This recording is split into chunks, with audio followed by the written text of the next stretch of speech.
Hello and welcome to Share Talk. Today we are joined by Tom Becker, who is the CEO of Iofina Plc. He's joining us from Kentucky. Welcome, Tom. Thank you for joining us today. Thank you. Can you start by giving us an overview of your company and what it is that you do? Sure. Iofina Plc is a holding company of a group of companies that has operations in the United States. And essentially, we're a specialty chemical company with unique technology. Our main technology is the fact that we take a waste stream from oil and gas production that occurs in the United States, and we isolate iodine from that waste stream. And we do it at a low cost and highly efficient manner. And then we take that iodine and sell it around the world, but we also sell it through our iodine derivatives company too, and make other iodine-based products from the iodine we produce and sell those in many different applications around the world, including human health and LCD screens and many other applications and biocides. We also have some other specialty chemicals in the group, which makes us unique. And I think our business model has proven to be very successful as a low-cost producer of iodine around the world. Please, can you tell us a little bit more about your three entities, Iofina Resources, Iofina Chemical, and IofinaEX? Yeah, so Iofina Resources is the iodine producing arm of the company. We have plants that we take the wastewater from oil and gas production. Not all wastewater from oil and gas production has iodine. We have unique technology which allows us to grab that iodine out of that water and isolate it. Then all that iodine goes through our chemical company, Iofina Chemical. And Iofina Chemical has actually been around since 1983.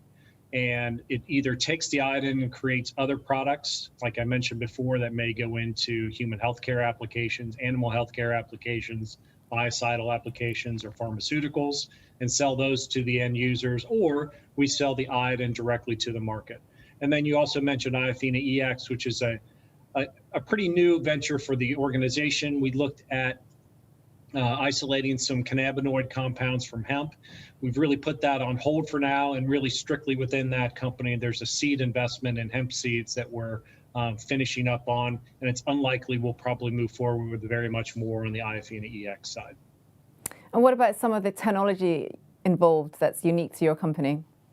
Yeah, so iodine extraction takes a number of different forms. Some people extract iodine through rock. Others extract it through brines. And what our technology is really unique is that we can do a couple things. We can work directly with oil and gas producers and extract the iodine from what we call dirtier or oilier water. We can go directly to where the oil and gas producers are producing this wastewater brine, create a plant quickly, and put it near its saltwater disposal site so we can extract the iodine from it. So our technology is unique in fact that we can take dirtier water and extract clean iodine from it. We can take our technology and actually build a plant within a pretty short period of time. Our last plant was built within about a 6-month period of time, and get iodine production out of a large brine stream in the United States. So we're a low-cost producer in the world, so that no matter what the iodine price is, that we can be competitive with anybody else that's producing iodine around the world. And where are your iodine extraction plants located? So they're all located right now in the state of Oklahoma, and in fact in western Oklahoma, and there's a reason for that. Not every oil and gas producer that has brine water that comes up that has economic amounts of iodine with it. So we have a geological team that spent a number of years determining where good amounts of iodine are that's economic to be able to extract from the brine water. So we've located our plants in western Oklahoma. We currently have 5 plants located in western Oklahoma. The most recent one we opened up in April.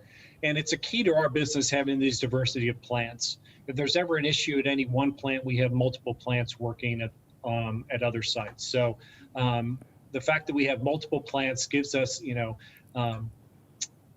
the opportunity to keep providing high quality products for our customers, no matter what the situation is with our production.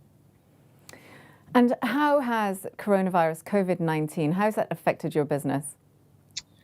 We've had some effects of COVID-19, but luckily we've been able to keep all of our plants operational at all times. We did have a slight closure of one of our plants because oil prices dropped to very low levels. Our newest plant, IO8, shut down for about a month, but came back online, is now producing. And therefore, we're on track for a record year of production for Iofina. Last year, we produced right around 600 tons, and we go over 340 tons in the second half of the year this year, just in the second half alone. So COVID has had a little bit of effect on us, but we're considered an essential industry as a chemical provider in the United States. We as a company have been able to keep our workforce intact and in line. And through the first half of the year, really COVID had very minimal impact. We are seeing a little bit of an impact in the third quarter. We saw a little bit of softening of iodine prices and demand, but we anticipate that once global economies recover, especially in the healthcare, automotive, and electronic sectors, that iodine prices and demand will recover very shortly. And has your company's strategy changed at all given the current market conditions? Well, I think the company's strategy is always a strategy of prudent growth. As I mentioned, we have 5 iodine plants operating. We're looking to continue to expand not only our iodine production, but our iodine derivative and non-iodine derivative products in our product line. I think we're going to be a little bit more cautious and make sure that the iodine market and demand is healthy before we would potentially move to build another plant. So I think what COVID has done and the global economic slowdown has done is maybe proven to be a little bit more cautious of the timing of our expansion. But we're not looking to sit on our hands. We're looking to continue to grow as an organization, looking for opportunities to expand our iodine production. Talking of expansion, can you tell us a little bit about your team, the team that you have in place at your company? Sure, happy to do that. We have an extremely strong team, some with a lot of experience in the iodine world and some without, which is, I think, good. When we look to hire people, we look to hire people with different areas of expertise. A lot of technology-based people, so we hire a lot of chemists and engineers in order to support our processes. And then we want to have a strong board of directors to be able to guide us through different situations. We just recently refinanced our debt, which is a key component for us, and make sure we have a strong CFO, strong members of the board that are well known on the finance side of things. It's very helpful. We recently added this year the former governor of Oklahoma, Mary Fallon, to our board as a board member to help us, since all of our iodine plants are in the state of Oklahoma, really navigate the state and have a presence in the state of a well-known public figure to advise us. And she's well known in the oil and gas field and has been able to solve many problems in that state and can advise myself and the other members of our executives very well. And we're proud to have her on our board. Sounds like a good team that you have in place there. Do you have any more updates that you'd like to share with your investors today? Sure. I think there's been some news this year, which is pretty important. You know, we as an organization continue to grow from a profitability standpoint as a company. Last year, we were EBITDA positive about $4.4 million. And in the first half of the year, we were already just shy of $3 million in EBITDA. So you can see we're a growing company. We're a healthy company, even with COVID going on. It's very important that we just refinanced our debt. And in the last 18 months, we've had our debt reduced from just shy of $26 million to now just shy of $13 million. So we've improved our company as a balance sheet. We're an AIM company that is making profits. And for investors, our current investors and potential investors, you know, I think if you look at our share price and market valuation for an AIM company that is a profitable company, I think we're potentially undervalued in the marketplace now, and we're continuing to look to grow as an organization. And Tom, last question, what are your company's plans for the future? So our plans for the future are always smart growth, prudent growth. Us as iodine producers, we're constantly looking to not only to increase our iodine production in a smart way by building these Iofina plants, as I mentioned, like IO8 before. We can do those for about $3 million in about a 6-month time period.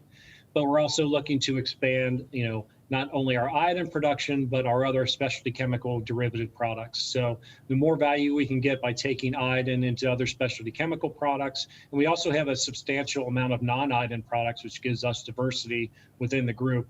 We continue to look to grow all these specialty chemical areas of the company, and we look forward to updating the market for substantial news here moving forward. Thank you very much for joining us today, Tom. That's all we've got time for today. Thank you.